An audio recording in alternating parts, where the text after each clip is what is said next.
Hi, my name's Shehu, and I manage the support and membership services at Meningitis Research. I also lost a daughter, Mia, to strep B 12 years ago. I had my second, third and fourth child, knowing that I was strep B positive, with absolutely no problems.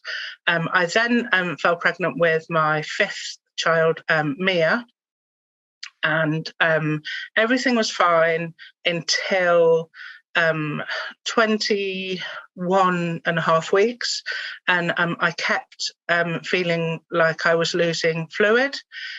So I knew something wasn't right. And then one day I went to work and just couldn't get comfortable, had lots of stomach pains and, felt, just didn't feel right. So in the evening, I went down to the hospital and was found to be 5 centimetres dilated, and my baby would be born.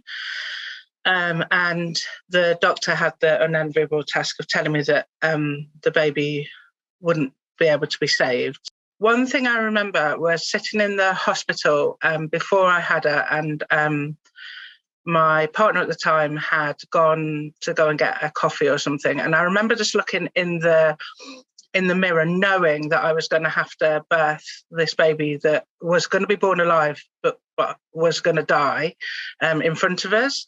And I remember just looking in the mirror and just like, I was absolutely scared. I was so scared, and I'm not often scared. I mean, I've had babies, that didn't scare me. The idea of what was to come scared me.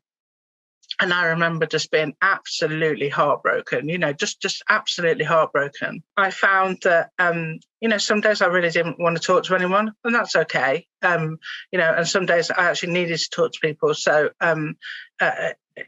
your friends, if your friends know you well enough, they'll know when you're ready to talk and when you're not.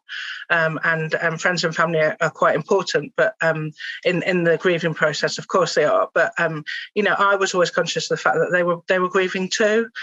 So for me, getting some kind of independent support was quite important. And I think lots and lots of kind of self-care. I know it's hard, believe me. I had four other children, at home. And, I know that, but just something as simple as a walk or a hot bath or something that, you're able to take time back for yourself and just to gather your thoughts, because gathering your thoughts are really, really important. And it helps you to kind of put things in place in correlation in your brain. And helps for you to run through things and kind of put things in order of how they have to be in order to move forward. Like I say, with grief, you'll never. I've never got over it. I mean, she was beautiful. She was my daughter, but I found a way to live with it, and I don't get upset talking about it now, which for me is a massive thing.